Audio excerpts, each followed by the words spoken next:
By the way, a lot of the traditional churches have this somber view when they have the Eucharist, like it's a funeral. It's not supposed to be a funeral. It's supposed to be a victory. It's supposed to Yeah, be happy.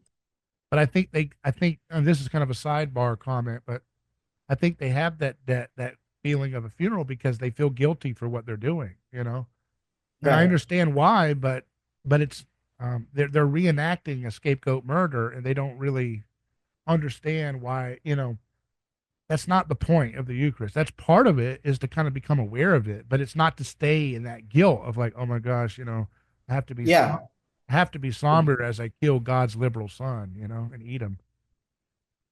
What? You know what I mean? Or they're afraid because they're afraid if they're smiling, that will make them look mimetically like they're uh, flippant or not guilty enough, not ashamed enough, or that they're too sadistic. If they're smiling as yeah, they, oh, what are you, a psycho killer?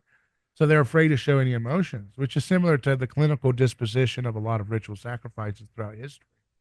When the priest could not be like, we're going to stab them. They had to be very clinical about it. When they would plunge the knife in or rip the heart out, there was a kind of clinical nature that was a somber kind of approach, right? And so it's interesting to note that somberness is not.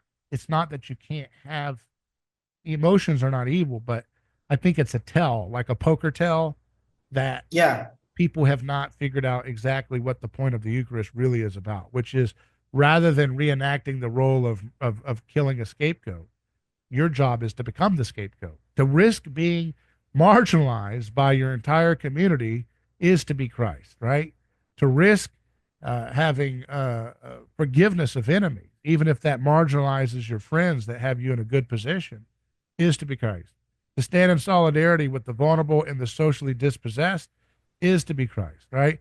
To yeah, to not want vengeance and violence is to be Christ. To be creative and not in your acts of peace rather than to be creative in acts of violence is to be Christ. Those are the things that the Eucharist is about. It's about standing in the position of being consumed by the crowd.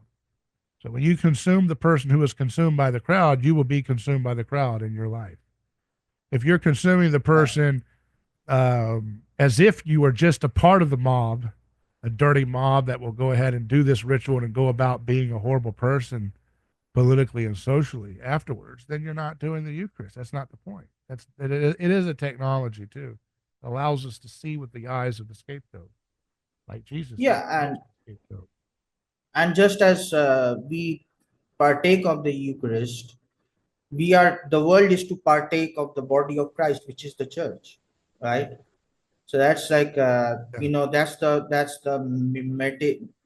I don't know if you can call this mimetic phenomena as well, but it's sort of is in a way that if you become like Jesus, you are also sacrificing yourself, just as Jesus did, sacrificing yourself up for the good of the world. And some people say that self-sacrifice can be equated with giving up your favorite video game or whatever so that you can pursue degrees on. No, that's not self-sacrifice. That's completely sacrificial. Self-sacrifice is always for the betterment of others, especially your neighbor, right? Your neighbor and your family. And If it's you're a self-sacrifice in the Christian Jesus sense is a yeah, refusal to participate in violence against somebody else too.